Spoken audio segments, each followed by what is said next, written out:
At 64, Michael J. Fox talks about who he doesn't want at his funeral. Michael J. Fox was born Michael Andrew Fox on June 9, 1961 in Edmonton, Alberta, Canada. He was the fourth kid in a very busy and full house with one brother and three sisters. His dad, William Fox, was a police officer and a soldier, which taught Michael about rules and duty from a young age. His mom, Phyllis, did many things. She was an actress and a payroll clerk, and her creativity and strength really stayed with him. Growing up like this, Michael knew the love of a close family but also moved around a lot because of his dad's army job. In 1971, after his dad retired, the family finally settled down for good in Burnaby, a town near Vancouver, British Columbia, which gave Michael a stable home when he was a kid. Even as a little boy, Michael liked lots of different things. Like many Canadian kids, he really loved ice hockey. For a while, he dreamed of being a pro hockey player in the National Hockey League, but he was smaller than other players, which was a big problem in that tough sport. This made him look for other things he liked.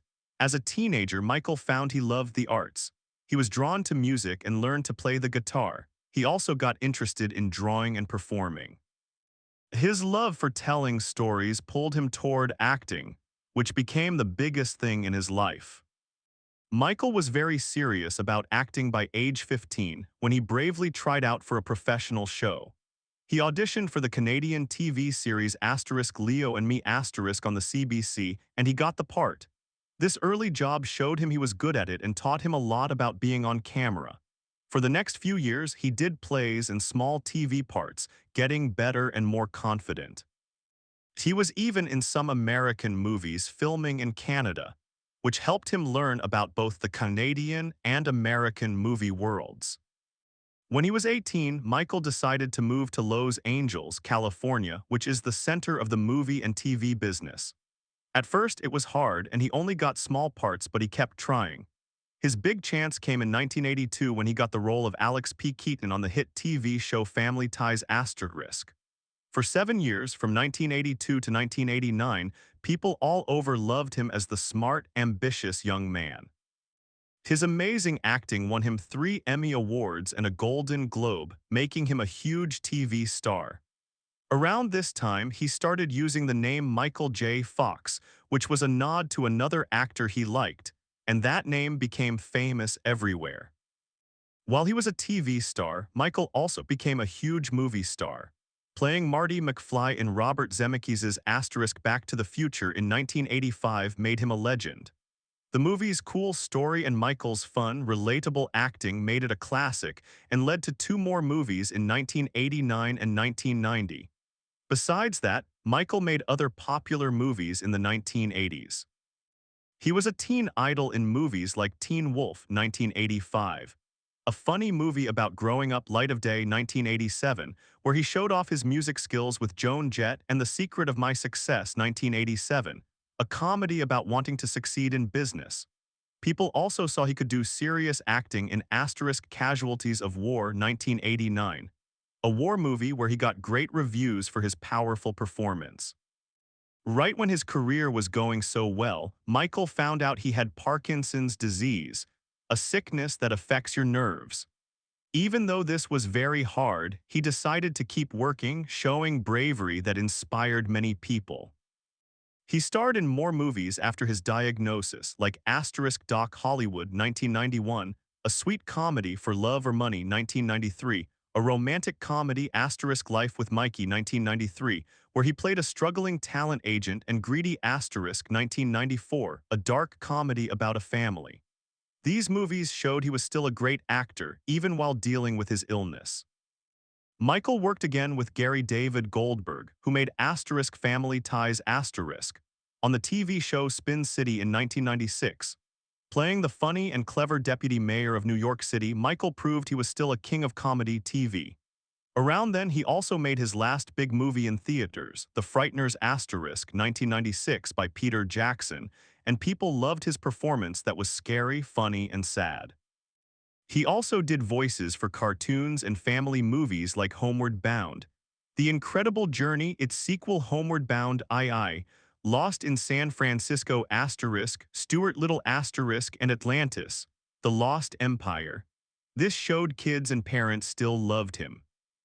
Even as he acted less on TV, Michael did guest spots on great shows like Asterisk Scrubs 2004, Boston Legal 2006, Rescue Me Asterisk 2009, and The Good Wife 2010.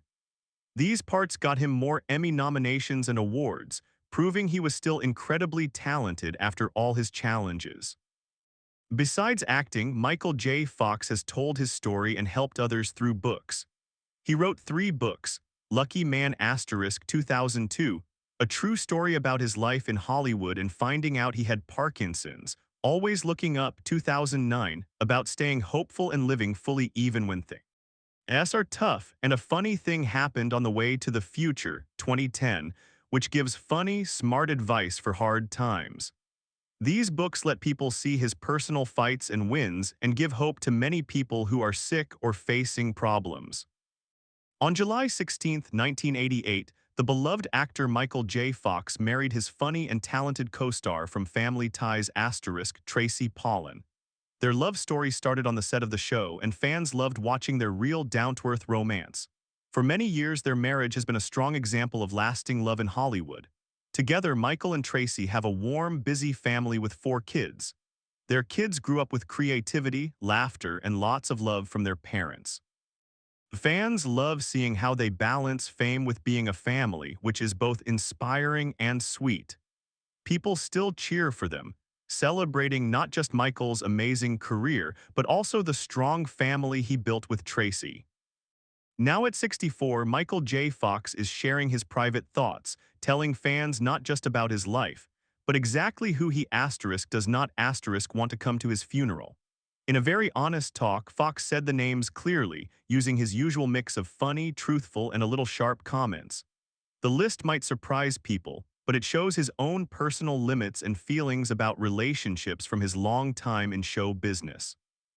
First on his list is Lee Thompson, his co-star from the famous asterisk Back to the Future movies. Fox explained why Thompson is on the list. Lee is brilliant, no doubt, but I've learned over the years that our dynamic behind the scenes could get complicated, he said. There were moments when we clashed, creative differences that never fully resolved, and I'd like my final farewell to be free of any tension, even the tiniest spark of awkwardness. So for her, it's better if she takes a pass. Fox's words point to a complicated history, not full of fighting, but knowing that some relationships, even if they made great movies, should stay in the past for something as personal as a funeral. Next, Fox pointed to Patricia Heaton, another famous actress he's seen at Hollywood events over the years. Patricia is lovely and talented, but she and I have never really connected on a deeper level, Fox explained. I've always been someone who treasures authenticity and genuine warmth in the people around me, especially in the last moments of life. It's not about dislike. It's just that for my own peace, I want people there who have truly been part of my journey. She's great at what she does, but she's not someone I'd want at my funeral, and I say that with total honesty. Fox's truthfulness is strong, showing he wants his own emotional comfort more than he worries about what people think, a choice many people might understand. Fox also talked about Quentin Tarantino, a movie director famous for his bold style. Quentin is a genius in his craft, but let's just say we see the world in very different ways, Fox said. I've always respected him, but funerals aren't the place for philosophical debates or stylistic critiques. I want my family and closest friends to remember me, not to endure an intense discussion on cinema theory. Quentin's energy is brilliant, but I'd rather spare him and everyone else that moment. This shows Fox understands feelings and moods, knowing that even a very smart person can feel like too much at a sad, quiet time. Then there is Johnny Depp, a star whose personal life and career have been watched by everyone just like Fox's.